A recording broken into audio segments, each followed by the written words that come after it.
Okay, so today we're starting module 4, and this focuses specifically on the alpha carbon. So really what we're going to do is substitution of hydrogen for something else, and then depending on what that something else is, they have different named reactions. Any questions before we get started? So the overview, these are all the reactions we're going to cover in this module. So let's just walk through some of the marker points, milestones, goalposts, whatever. We know there's a lot of different functional groups with carbonyls. So the carbonyl is the CO double bond. And then depending on what X is, you can have different oxidation states at that carbonyl carbon. So if it's H, you have an aldehyde, or if it's another carbon, that's a ketone. If it's OH, that's an acid. If it's O carbon, that's an ester, or if it's N, that's an amide. So we're looking at these carbonyl containing functional groups that have an alpha carbon. It's the sp3 hybridized carbon next to the carbonyl. And in this substrate, I'm showing you that there's 2 alpha hydrogens. If we continue along the carbon backbone, we just use the Greek lettering. So alpha, beta, gamma. The alpha carbon is the special one because the pKa value of those CH bonds is dropped quite a bit due to the presence of that carbonyl. So normally sp3 hybridized CH is about 45 or 50. The carbonyl drops it, depending on what the oxidation state functional group is, between 20 and 25. So we can get away with deprotonating an alpha CH bond with more mild bases. So if we consider a base, I'll draw in as B and then a lone pair. That base can be neutral or it can be negatively charged. Then in any event, the hydrogen gets abstracted, and then the electrons in the CH bond, as we see, end up on the alpha carbon. And so that is a carbon anion.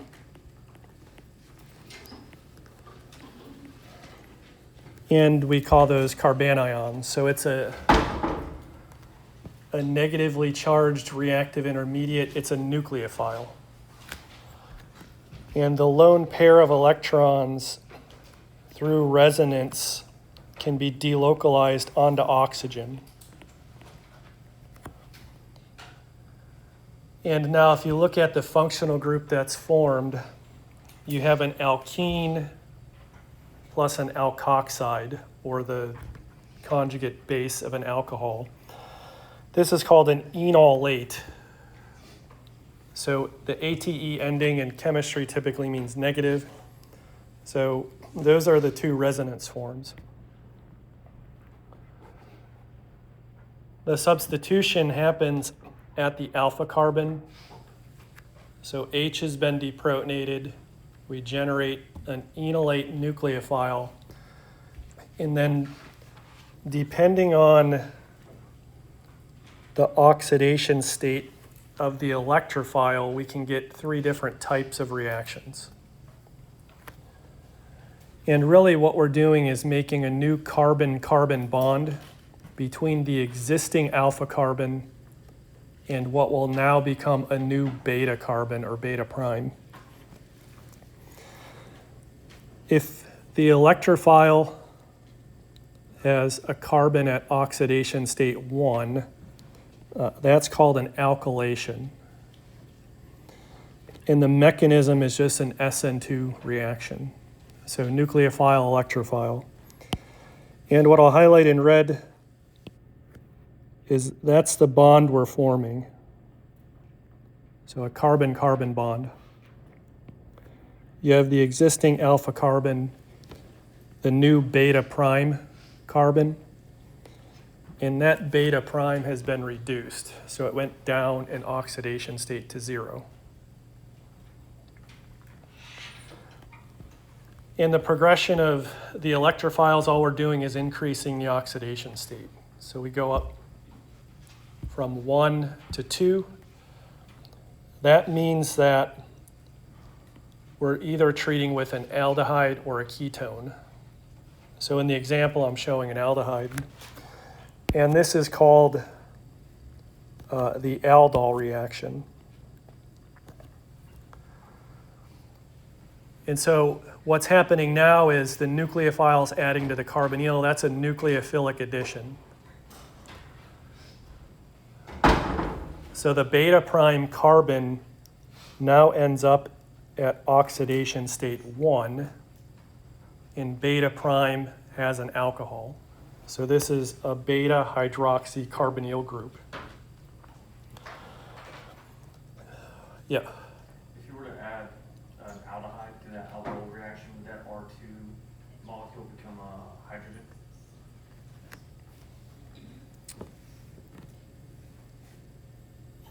So like right here. Oh, I see. So yeah, that's an H. I didn't show it, but then the other group on there is H. Yeah. So that works with aldehydes or ketones. So one thing I want to point out, now that you've been through a semester and a half of organic chemistry, and I'll write this in blue. If I start numbering that carbon of the carbonyl as 1, and I count over to the next oxidation state, we call that a 1-3 relationship.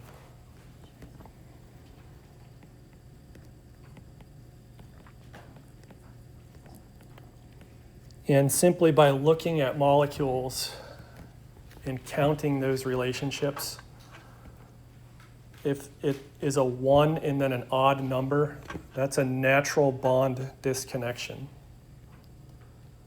If it's 1 and even, that's unnatural.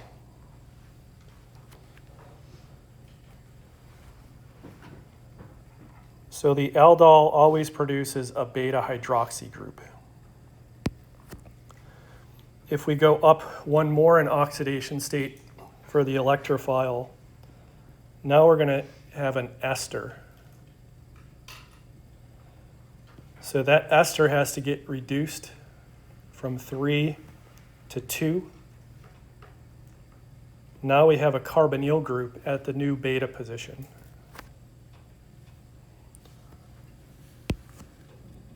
So in terms of the number, it's still 1, 2, 3. And then the number in red is the oxidation state. So that's called a beta dicarbonyl. And as you're looking at molecules and you count those relationships, it's telling you what sort of natural bonds you can make through these reactions. So the mechanism of this, if you look at the ester, see this OR group? That is being substituted for the entire enolate. So the mechanism is nucleophilic acyl substitution. This OR now becomes this whole thing here.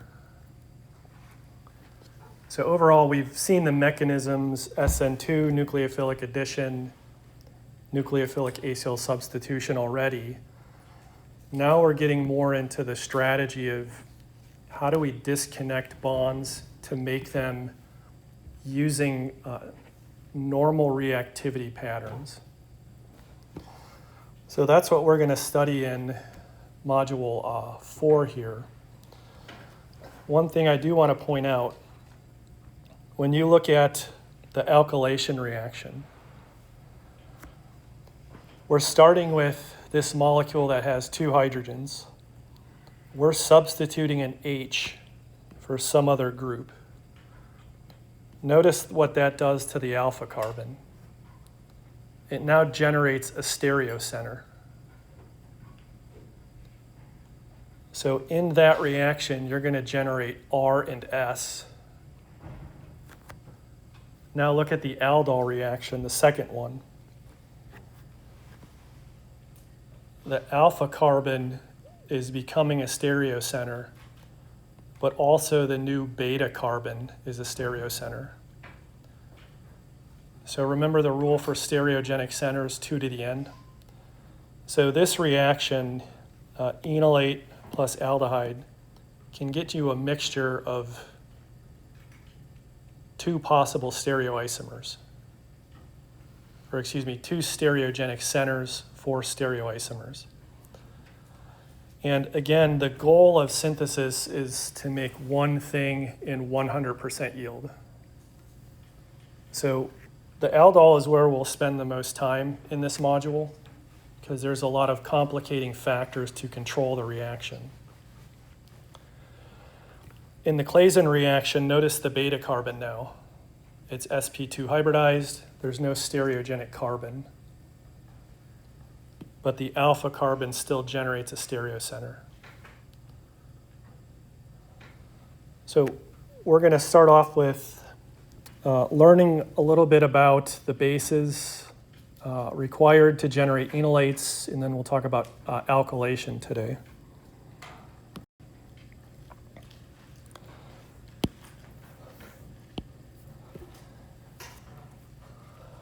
So generally speaking, any functional group with an alpha carbon next to an electron withdrawing group can form a carbanion. So right now we're specifically talking about the carbonyl, but this also holds true for other electron withdrawing groups such as nitriles or nitro groups. Those alpha hydrogens have increased acidity due to the resonance forms that you can get. So oxidation state 2, we saw for the aldehyde, there's only one alpha carbon. For the ketone, this is where we'll spend quite a bit of time, because we have alpha prime and alpha. And so how do we control which CH bond gets deprotonated? And so there's ways we can control that. And then finally, oxidation state 3, ester, amide, and acid all just have one alpha carbon.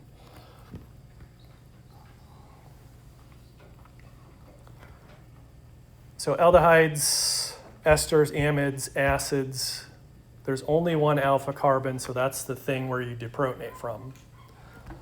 The ketone is where you have to make a choice based on the solvent, the base present, any additives, which one's getting deprotonated.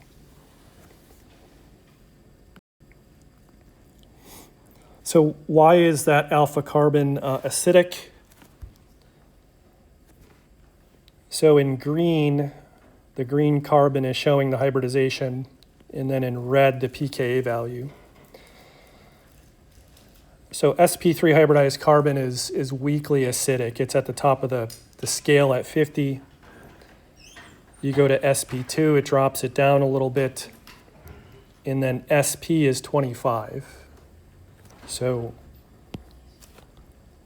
one of the things we rationalize that with is percent S character.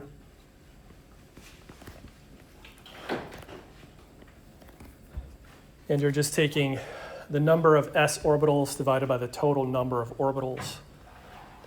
We know that the s orbital is spherical. It's closer to the nucleus, so that negative charge is more stabilized by the nucleus.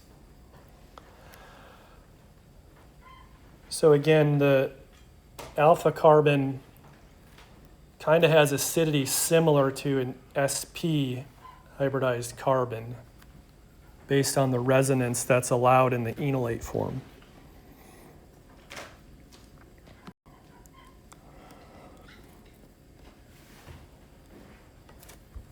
So just to show that again, we have the base abstracting that hydrogen.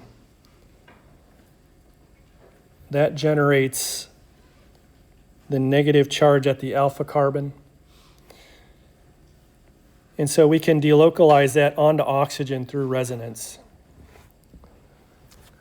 But a complicating factor of this is you're now forming an alkene. That's where the ene part of the enolate comes from.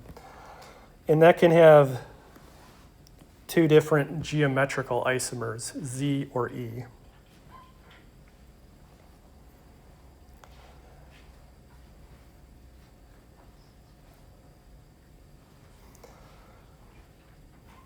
So you assign Z or E based on atomic priority when you're looking at the two carbon atoms of the alkene. Let's just say X is hydrogen.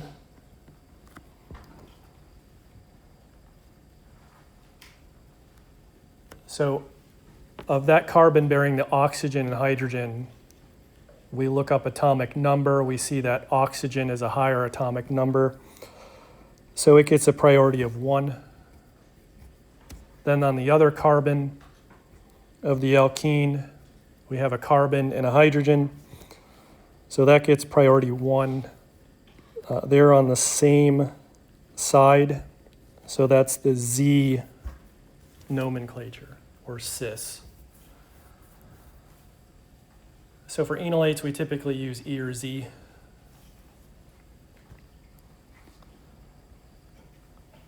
And then the E enolate is just with the opposite relationship.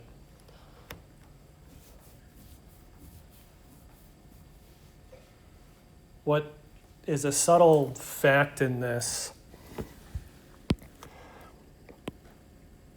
so the alpha carbon to start with is achiral. It has 2 hydrogens, the same substituent. But I said in the product, it becomes a stereocenter. And so those hydrogens are what we call prochiral.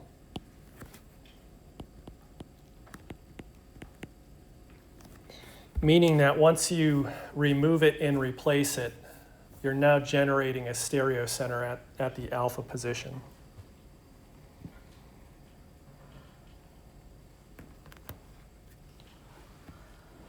So furthermore, what that means, I'll put some stereochemistry in here.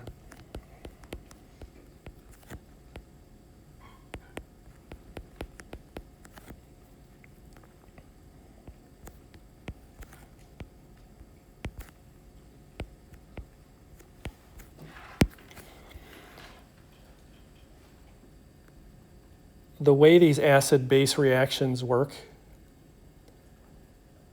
depending on which hydrogen gets abstracted, it will preferentially generate either the E or the Z enolate. That may seem a little weird, but when I drew this base just randomly abstracting it, it's not sort of that sloppy. The base actually will coordinate in here, and it will form a type of structure that prefers one hydrogen over the other. And so that's a control element, as we said, in helping to set the stereochemistry. So a couple things on the nomenclature. If we're under strongly basic conditions, we say they're enolates. If we're under acidic conditions, we form enols. So the difference is the following.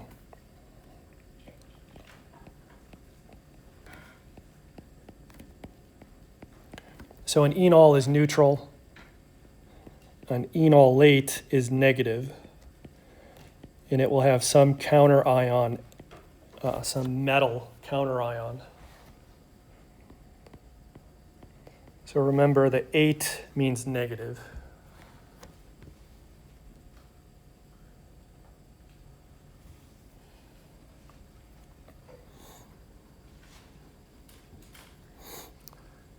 Any questions so far?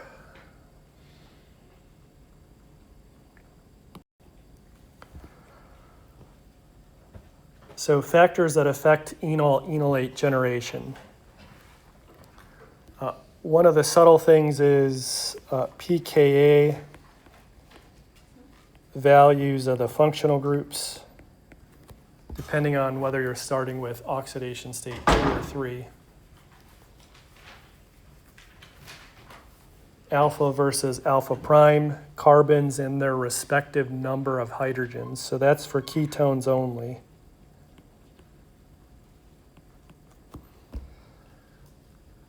What base?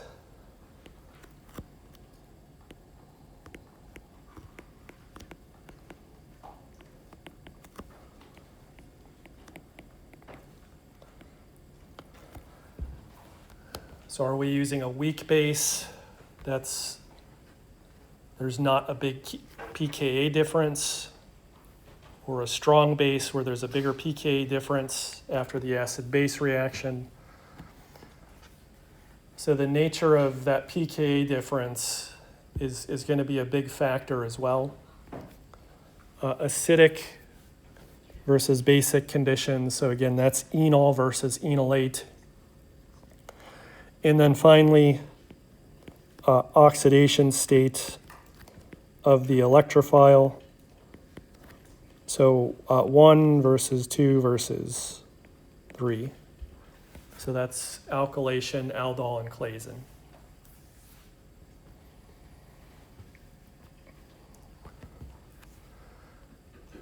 So one of the bigger messages of this module is you should be able to look at a molecule, and by examining the alpha and the beta carbons, determine which reaction it came from.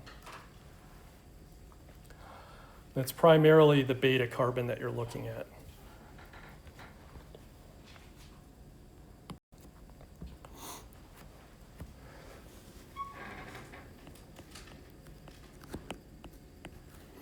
So there's a ketone called butanone. How many alpha carbons does it have?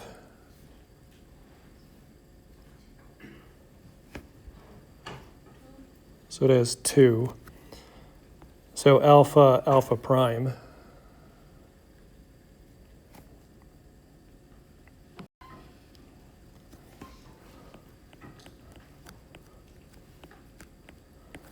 So are the alpha carbons the same? Are they equivalent? No.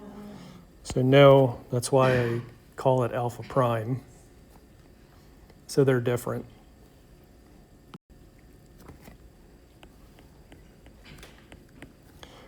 So what's the ratio?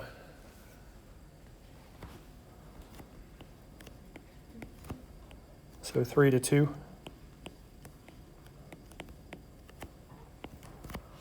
So we get C.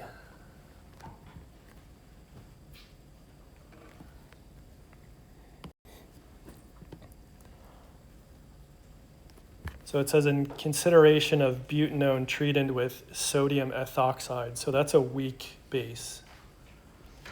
How many discrete sodium enolates can be formed?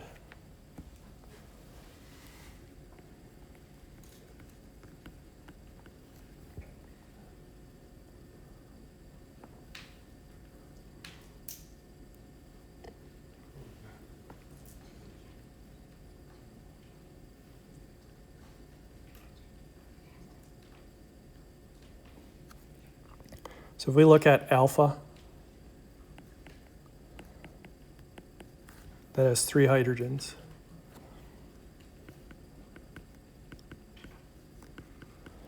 If the base abstracts one of them, I'm going to draw the enolate form.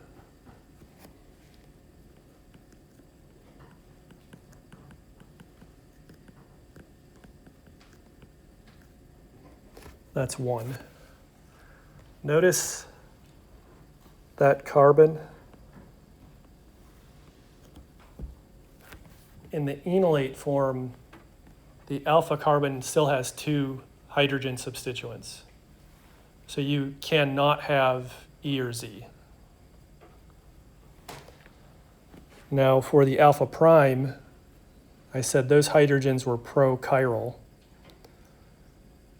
which is basically telling you that you can generate 2 enolates from that, E and Z.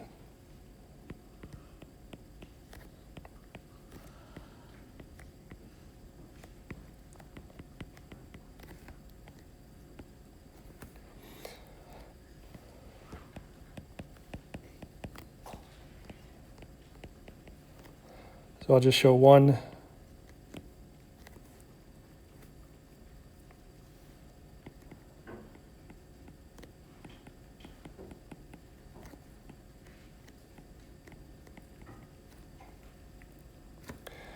And then you can get the other geometrical isomer.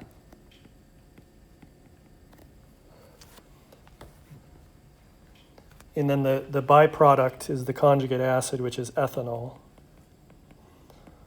So that pK is about 16. The starting pK of these alpha hydrogens is about 20.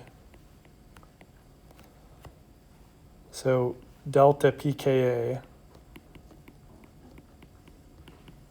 is 4. And you really need something greater than 5 so that you don't have this equilibrium arrow. So the point of this, when you have a weak base plus this ketone, how many things are like living in the flask? 1, 2, 3 enolates,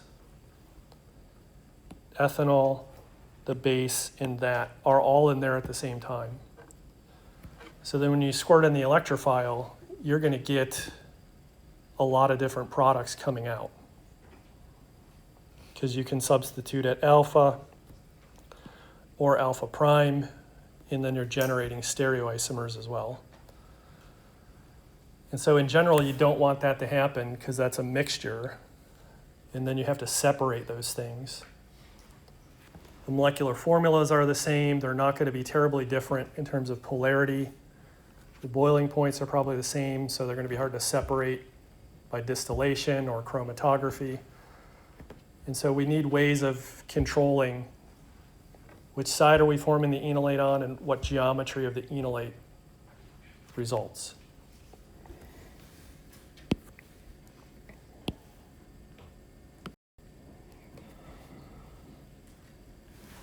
So here's the summary of that.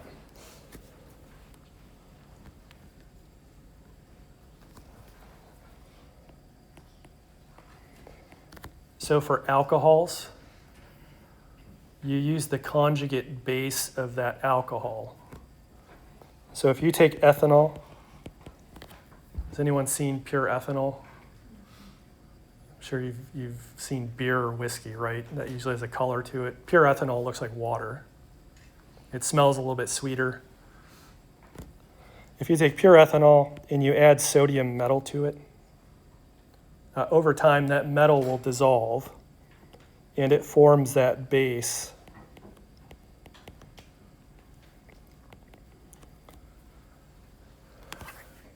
Since it's already solvent in there, the base and the solvent coexist at the same time. So if you look, I've used these terms here now. Kinetic enolate versus thermodynamic enolate. And that comes from that ratio, 3:2. Kinetic means it's happening as fast as it can. And so if we assign the human sense to the base, it sees 3 more than it does 2. So 3 happens faster than 2. And so that's the kinetic enolate. The thermodynamic enolate is more substituted. What I mean by that is we're going to keep this CO bond constant. And then from the alkene part, we're going to count how many other carbon substituents there are. So the kinetic enolate only has one other carbon substituent, so it's less substituted. The thermodynamic, we're keeping the CO bond constant. We have 1, 2, so it's more substituted. Remember when we talked about alkenes, we talked about stability?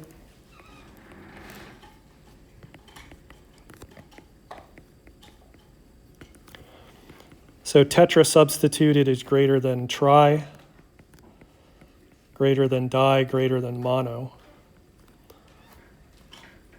So we can relate the thermodynamic stability back to the substitution stability.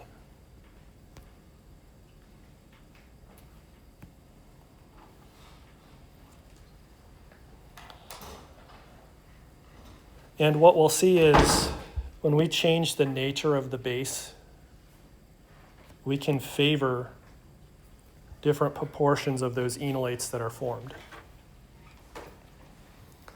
which is going to give us a higher yield of our desired product.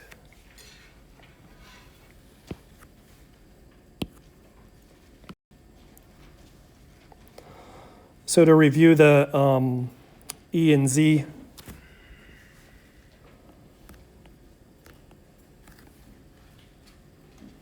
again, we're assigning the priority based on atomic number.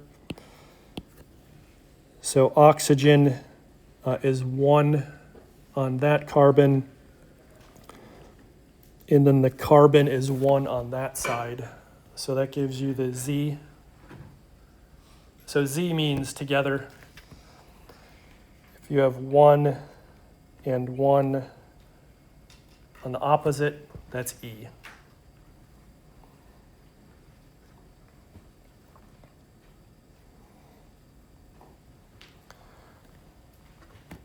So imagine, if you will,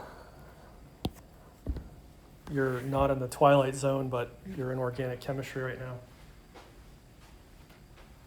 This right here is these 1, 2, 3, 4, 5, 6 atoms are in a plane, the plane of this projector. So when this electron pair drops down to form the carbon anion there, it has to attack an electrophile. So this pi bond has 2 faces. So the electrophile can come that way or from the back of the projector. So that's what gives rise to the 2 stereocenters at the alpha position.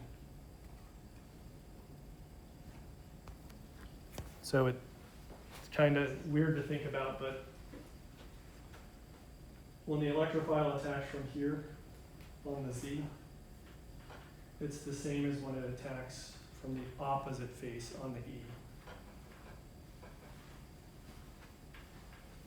So that's a little mental challenge you can give yourself. But what it highlights is that, yeah, it's forming a bond, but we want to control that. We want to make a specific stereoisomer. And this module is really one of the more well-studied reaction sort of schemes, because it's a primary mode to make carbon-carbon bonds in organic chemistry.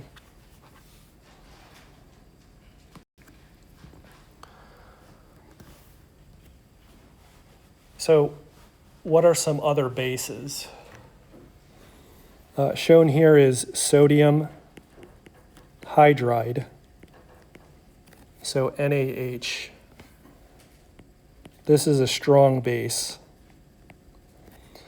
Notice now the solvent that we're using is an ether called THF, so tetrahydrofuran. There's no acidic OHs, it's not an alcohol. So the only thing it sees are alpha and alpha prime hydrogens.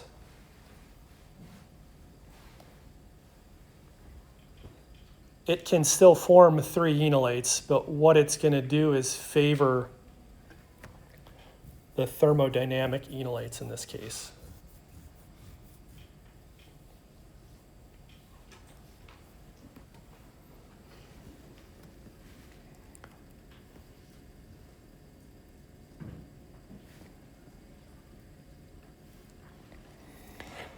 So one of the reasons for that, sodium hydride is a solid,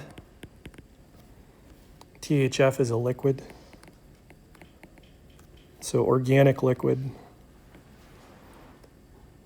Sodium hydride is an inorganic solid.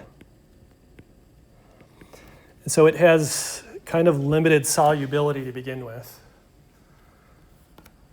But once it gets into solution, it's like, hey, I want to form the most stable thing I can. So it's not going after that 3-to-2 ratio in terms of a rate sense. It's going after it in a stability sense. So it's favoring the thermodynamic enolates. And notice the arrow is a one-way street. So now we have, again, say this pKa of 20. The H minus comes along, abstracts that, and it's generating H2 gas.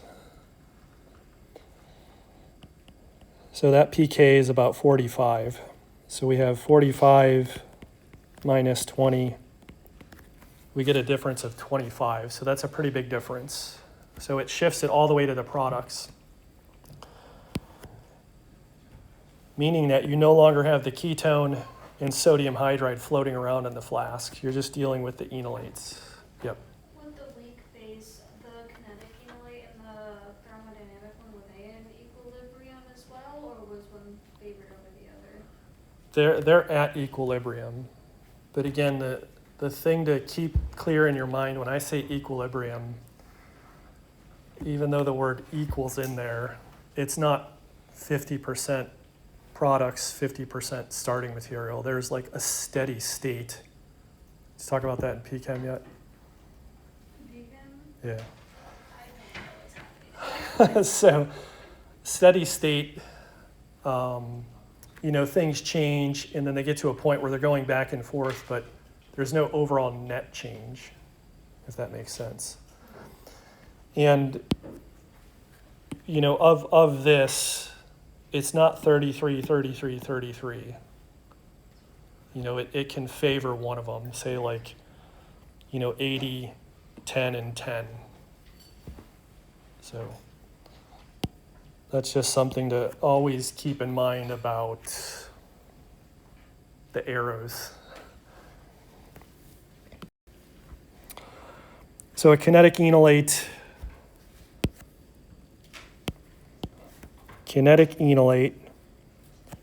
is generated from the alpha carbon that has more hydrogens.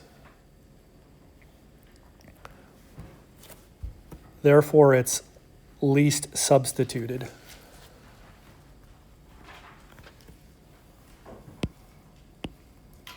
The thermodynamic enolate is generated from the alpha carbon that has fewer hydrogens and ends up being more substituted. So that's just a verbal description of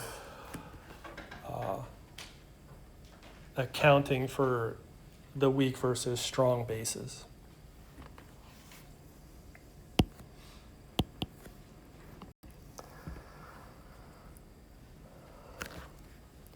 So this slide is showing you the neutral form where you're forming enols. So on the reactant side, we have the ketone form, keto, and then the product side, we have the enol form. Notice they're neutral, so they're alkene alcohols.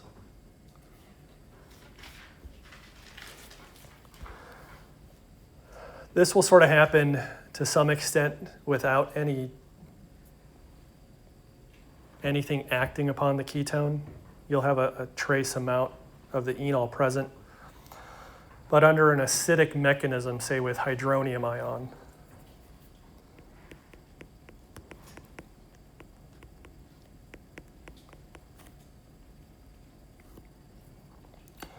what will happen is the carbonyl oxygen gets protonated.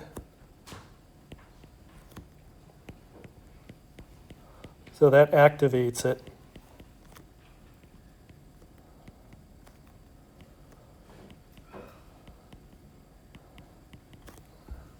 And then that generates water, which can be a base.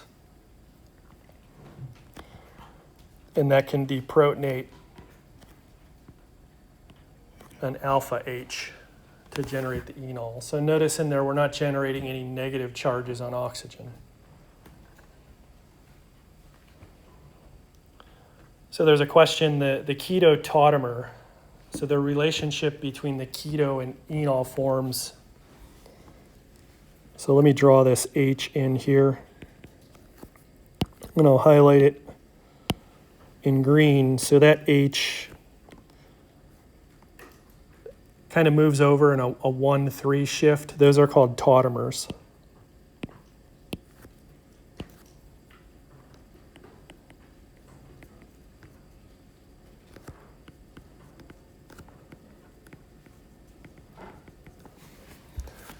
So the ketone form is preferred if you look at the differences in bonds that you're making and breaking. You have a carbonyl CO double bond, alpha carbon CH versus a carbon-carbon double bond, and then an OH. So you just compare those bond energies, and the ketone form is preferred.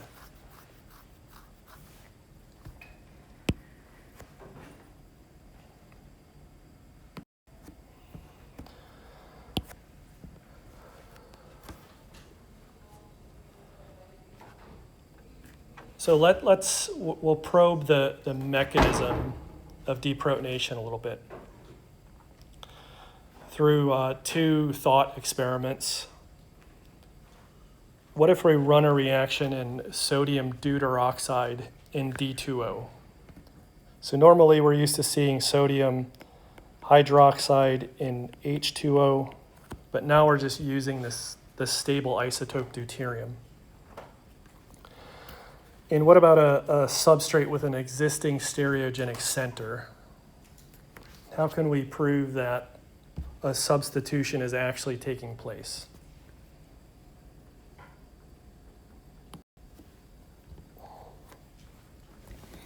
So let's think about cyclopentanone.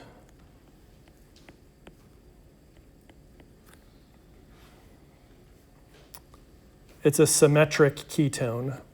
So alpha and alpha are the same. What's the molecular formula of cyclopentanone?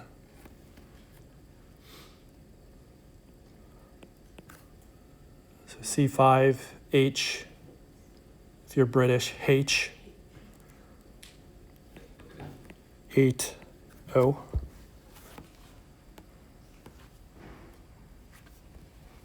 And we're going to treat that with Na plus OD minus in D2O. And the question is, what's the molecular formula of the product?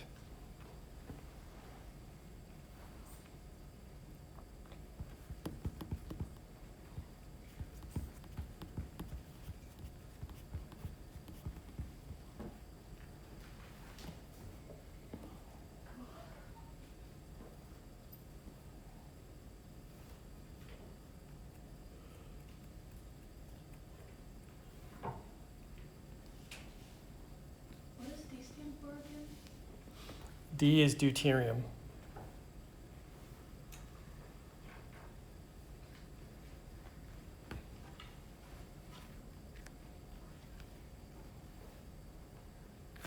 If I told you the answer was B as in boy, does that make sense?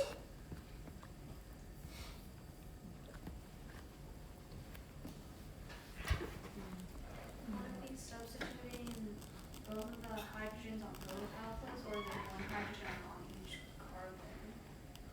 Both on both alphas. Is it because the thing is symmetrical? The molecule? Partly, yes. So remember that in this module that the action's taking place at the alpha carbon only.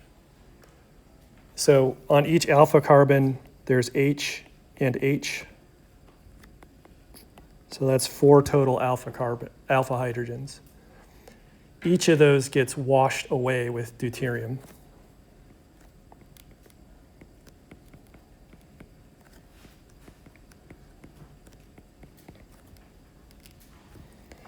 So C5H4D4O.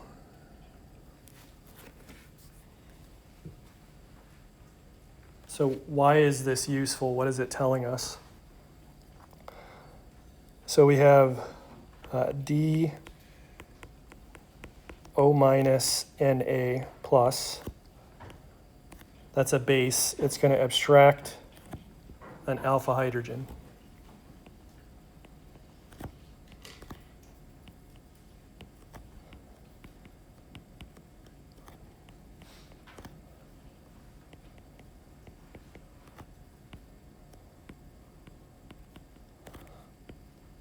So the enolate form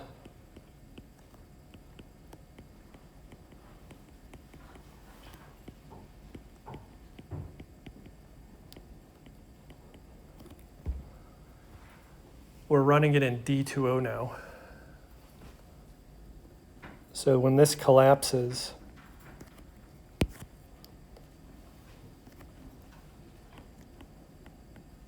it's abstracting a deuterium from deuterated water.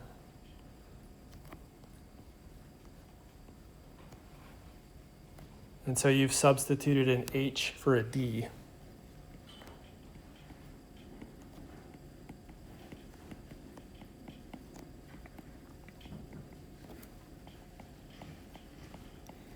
So that will happen at all the alpha hydrogens. So what it's proving to you is that you can abstract that H and then substitute it. So it is proceeding through an enolate. That's the mechanism. Yes? How are we able to end up with more D than was put in?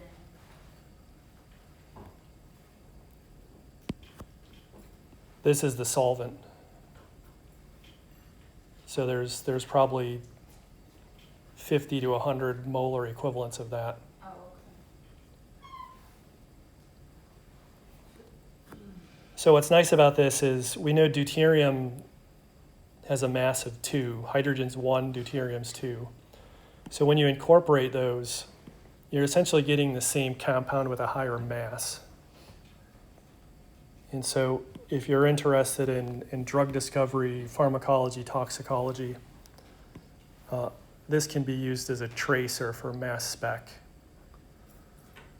And essentially that's what scientists do when they're testing metabolism of a drug. So you have this compound with these deuteriums labeled. You can then tell if a substitution is going to occur at this beta carbon versus this alpha. If it occurs there, then you're going to have that 1, 2, 3 deuteriums, 1 substituted. If it occurs there, you still retain 4, and the mass is going to be different. So it can kind of tell you where, say, the liver is going to plunk an oxygen atom down in the metabolic process.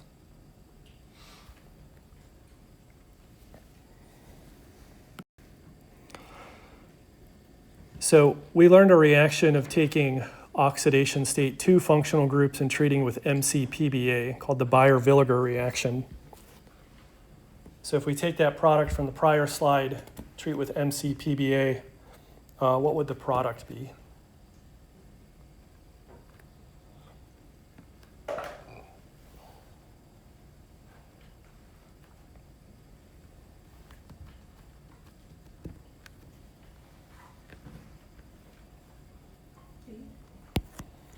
So B. A is your starting material. It's at oxidation state 2. It has to go up to 3. And so what it's doing is essentially putting an oxygen between the carbonyl and the alpha carbon.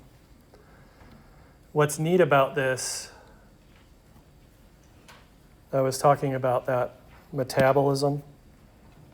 Here you have alpha and alpha the same.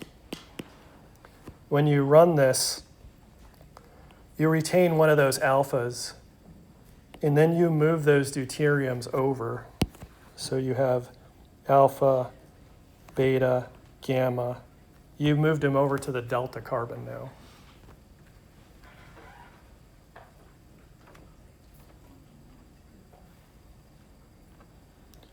So these are methods where you can put these isotope labels in different places along the backbone.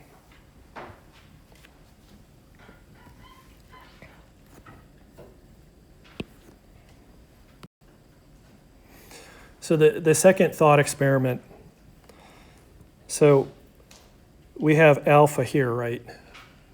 It has one hydrogen. Notice on the other side, alpha prime.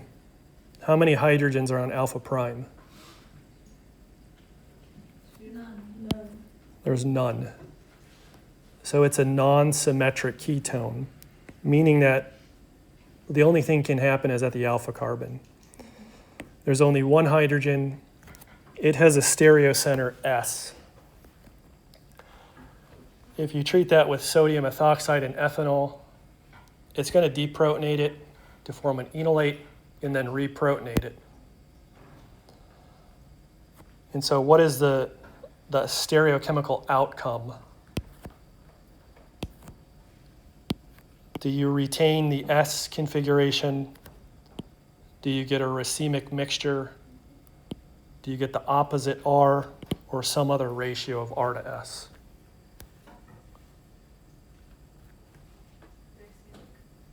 You get racemic mixture. So why is that? You're starting with a stereocenter. And what's the hybridization of that carbon? sp3. When you deprotonate it, it becomes what? sp2. So that's no longer a stereocenter. So we'll have the base come along. So ETO minus.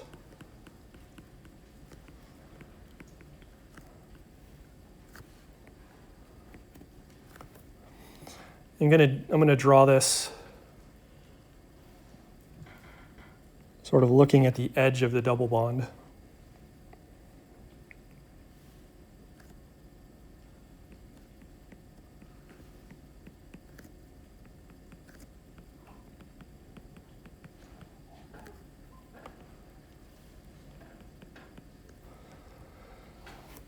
So we went from sp3 now to sp2. And so this is what I meant by there's two faces of that alkene. So you have this so-called top face and this bottom face. When this collapses, it can abstract the hydrogen from the ethanol at the top face or equally from the bottom face. So what it's going to do is ultimately racemize that alpha center.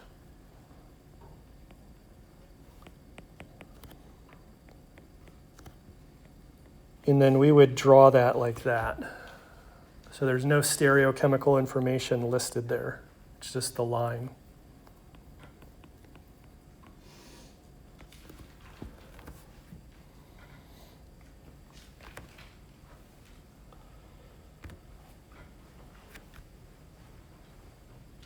So I forget the student's name, polymer student working with Clemens. So you're talking about doing these peptide couplings. So if you imagine like that's an amine here, so an amide, and you want to couple it, well, excuse me, this is an acid, you want to couple it to make a peptide bond. That's an alpha stereocenter, and the amino acids are chiral. So if you don't control the conditions with the base, that can do a side reaction and racemize. And so you don't want that because at some point in your chain, you might have a racemic center. And then your whole polymer is sort of effed at that point because it's not going to have the stereochemical properties you're probably looking for. So racemization is an important issue. and you have to be diligent about choosing your conditions to avoid it.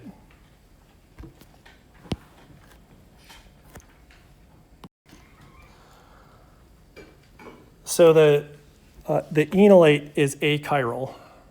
So we start with something chiral.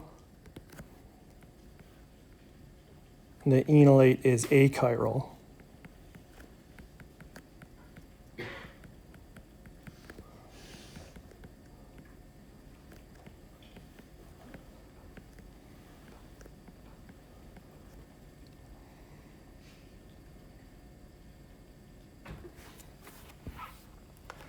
So that just means it can get protonated from either face equally.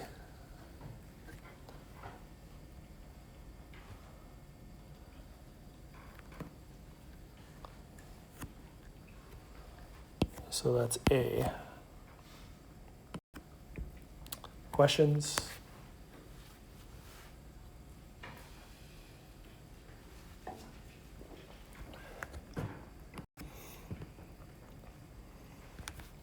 So I said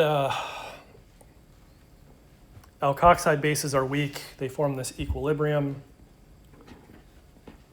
In general, they favor the kinetic enolate. Sodium hydride is an inorganic solvent. It's not very soluble in organic solvents. It forms the thermodynamic enolate. How do we get a base that's strong and soluble? So the most common one is called LDA. So that stands for lithium diisopropyl amide. And it in itself is generated through an acid-base reaction. We take diisopropylamine.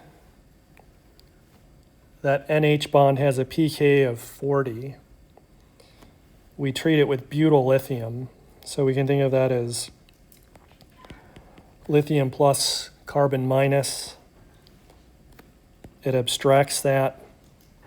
We lose butane as the conjugate acid, so its pK is 50. And then we generate LDA. And so that's a soluble base. And the reason it's used are these, as I'm highlighting in green here. Those isopropyl groups are big and bulky. So what that thing wants to do is just abstract a hydrogen to get back to diisopropylamine. Only rarely does it act as a nucleophile. Again, it's N negatively charged. So it could just displace an electrophile and do SN2. But because it's so bulky, it just does acid-base chemistry preferentially.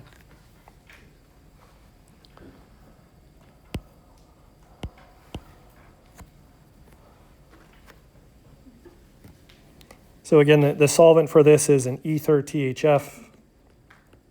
We have to use that because it's inert to the butyl lithium and to the LDA.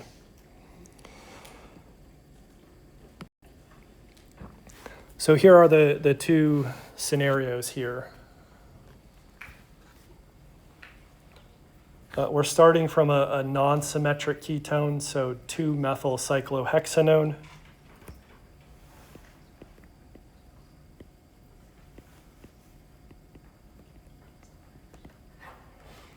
We have alpha prime in a ratio of 2:1.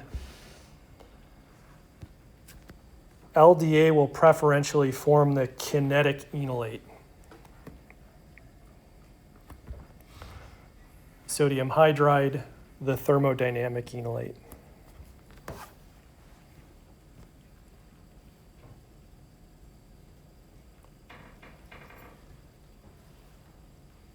So we've sort of solved one problem. We can control where the deprotonation is happening based on what base we use.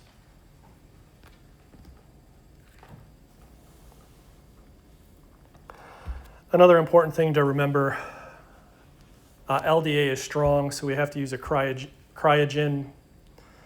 So that's typically dry ice and acetone. Has anyone ever seen dry ice? It's like a white solid. It's a solid that goes to a gas. It doesn't melt. it sublimes. If you hold it in your hand, it burns like a cold burn, almost like a brand, like when they brand cows. It can burn you pretty bad. But what's nice about it, it's a solid. You put it in other solvents, and then you can get things really cold. So -78 is a common temperature you'll see in a lot of reactions. The sodium hydride, that's just done at room temperature, so there's no cryogen.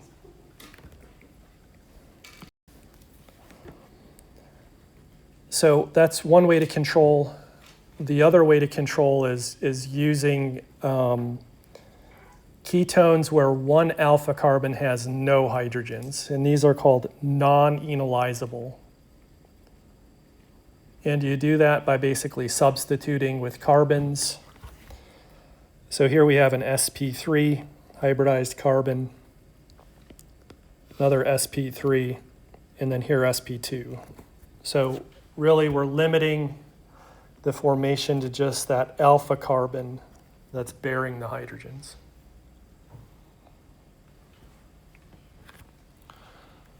So there's these little subtle tricks we can play to really form only one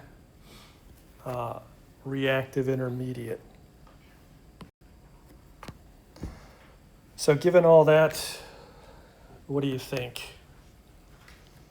We have this ketone called acetophenone.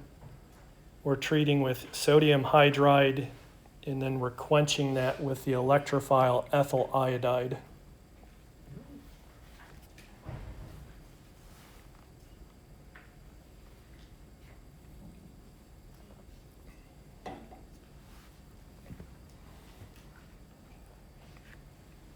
Heard someone say it. No.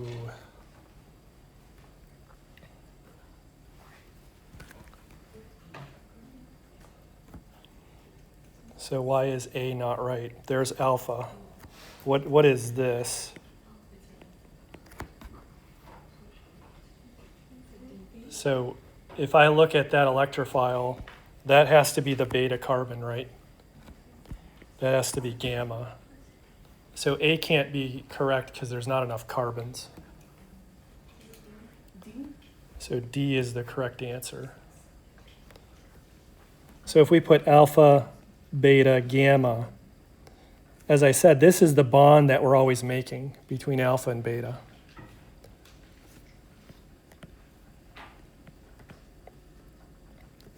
So alpha comes from enolate, beta comes from electrophile.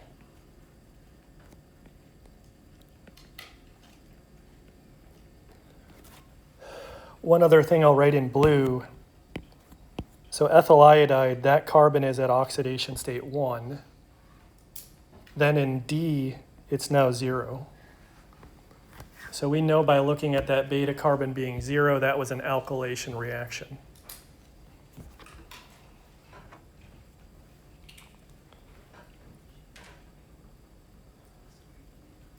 Anybody from Texas in the crowd?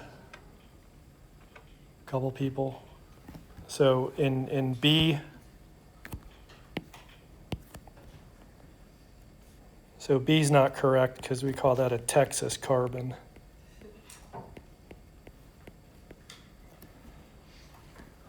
It has 5 bonds. Everything's big in Texas, so that's a Texas carbon. C is not correct because that's a nucleophilic addition, and the reactant polarities do not make sense to make C. So again, when you deprotonate there, that's negative. Negative is attracted to positive. If that carbon's positive, it cannot add to that carbon. So C would be incorrect.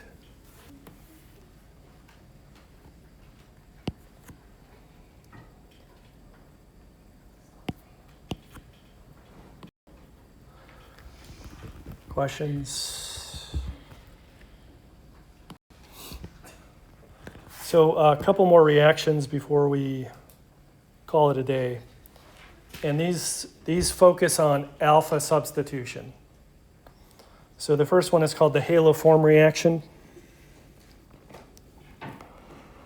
And historically, it's a test for a methyl ketone.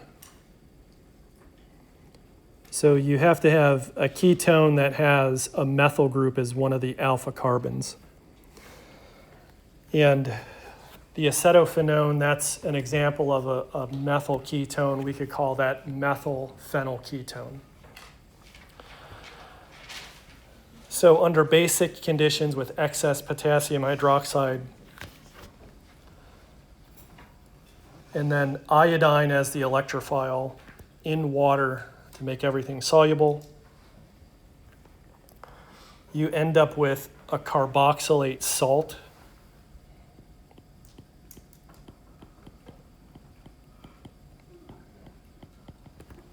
And then iodoform. So halo means halogen. So if you use iodine, you end up with iodoform. And iodoform is a yellow solid that when the reaction is done, it precipitates out. So the thing you need to think about, this alpha carbon I'm marking in blue becomes that carbon.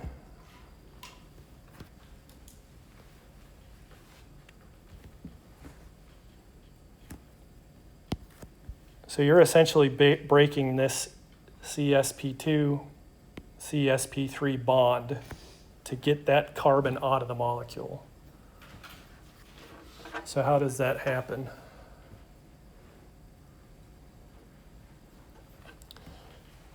Notice that this alpha carbon has 3 hydrogens, right? It's been substituted by 3 iodines.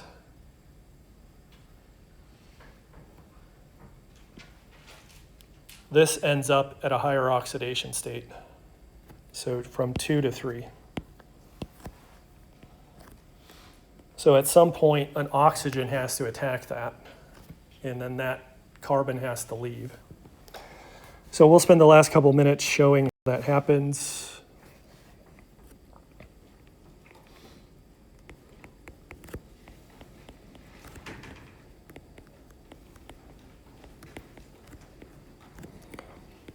So KOH is our base, I2 is our electrophile. We're in water.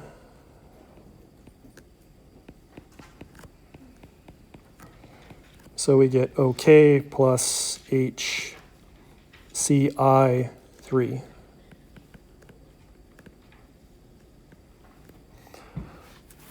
I'll show you one of the H for I substitutions, then the 2 other ones are essentially the same. So alpha carbon, OH base, K plus,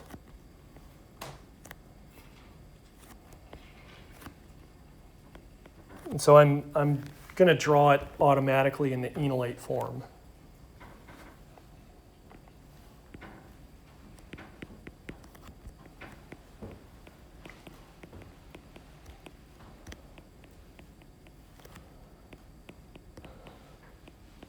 So we got one H out of there.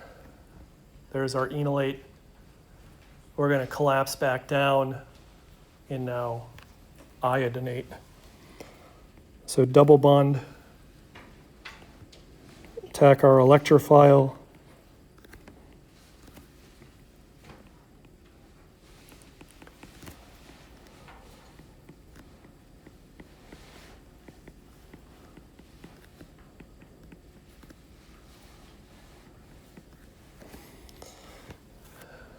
So we've swapped out one H for one I. We get Ki as a byproduct. We're in water, so we don't see that because it's soluble.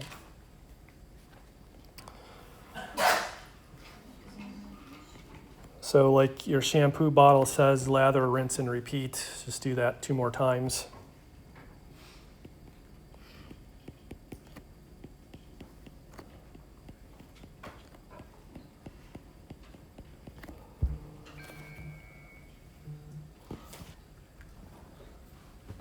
So now what do we do? You see where we're at, where we have to go.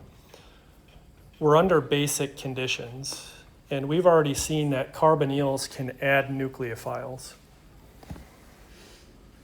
So when it's not behaving as a base, the hydroxide can act as a nucleophile to attack the carbonyl. So that's a nucleophilic addition.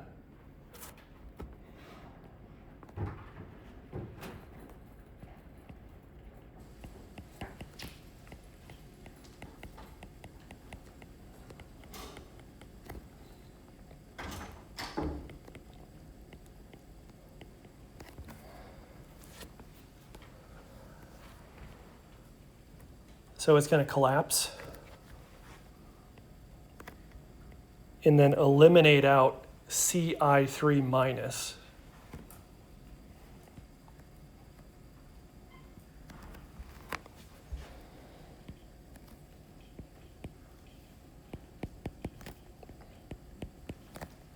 So that generates an acid.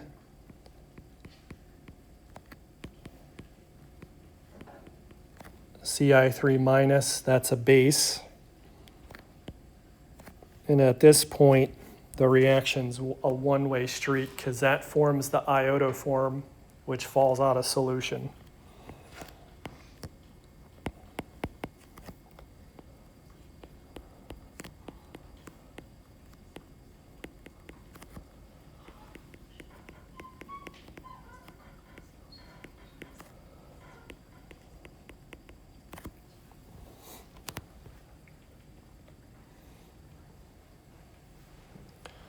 So that is rare in the sense that you really don't get a lot of eliminations of carbon anions.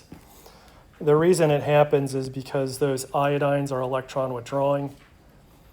They're able to stabilize that negative charge. And then the driving force is the final deprotonation.